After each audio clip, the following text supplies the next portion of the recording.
As Nobelist Niels Bohr noted, we depend on our words. That's how we communicate. But words can play tricks on us. Daily life can be an intellectual minefield full of awkward word-related moments. Your boss makes a joke about Schrodinger's cat, which is something you've heard of, but you're a little vague about what exactly happened or didn't happen with that cat. And what was the point of the whole cat thing anyway? Or you're reading a New Yorker article that explains Solecism slipped into solipsism into full-blown narcissistic projection. An excellent point, if you're sure what Solecism means, or for that matter, solipsism. There's so many things to know nowadays to keep up in conversations, so many arcane and not so arcane words that many smart people either don't know at all but have heard about, or almost know, or think they know, but would be hard-pressed to explain if put on the spot and asked to do so. That's why it's easy to get a little nervous, a little panicky, and a little self-conscious. And that's why we wrote this book, to help people deal with this very common problem. In an interview with Esquire, writer Gore Vidal snidely commented about his fellow writer Norman Mailer. For a writer, memory is everything, but then you have to test it. How good is it really? Whether it's wrong or not, I'm beyond caring. It is what it is. As Norman Mailer would say, it's existential.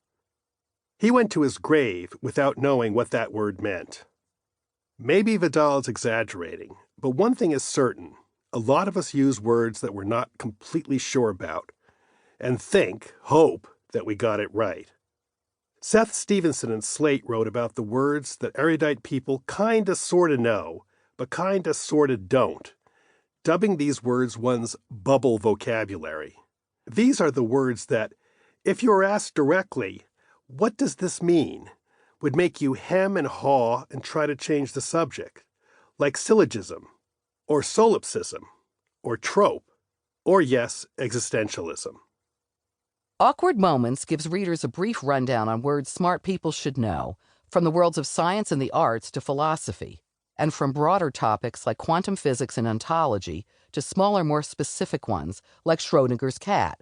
It covers the Latin phrases we hear and read, prima facie, sui generis, and the like, as well as those that have entered our vocabularies from other languages, Weltschmerz, ennui, wabi-sabi.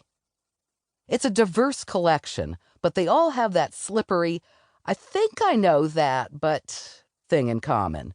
We culled these words from a variety of sources, including different dictionaries' most often looked up lists of the most commonly misunderstood words and concepts, as well as stories and lists compiled by newspapers like the Washington Post and the New York Times. Some were chosen because readers complained about them. "I don't think I should need a dictionary to read your paper," one irritated reader wrote to the Post. Other irritated readers told him to suck it up, Buttercup, in the comments because they didn't want the paper dumbed down. Others were chosen because they frequently appear in articles and conversation, correctly and incorrectly, and still others because we had always wondered about them ourselves.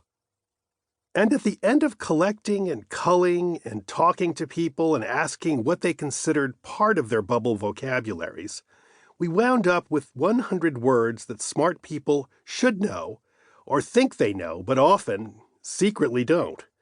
The ones that you might slip into conversation, then wonder if you've actually used them correctly.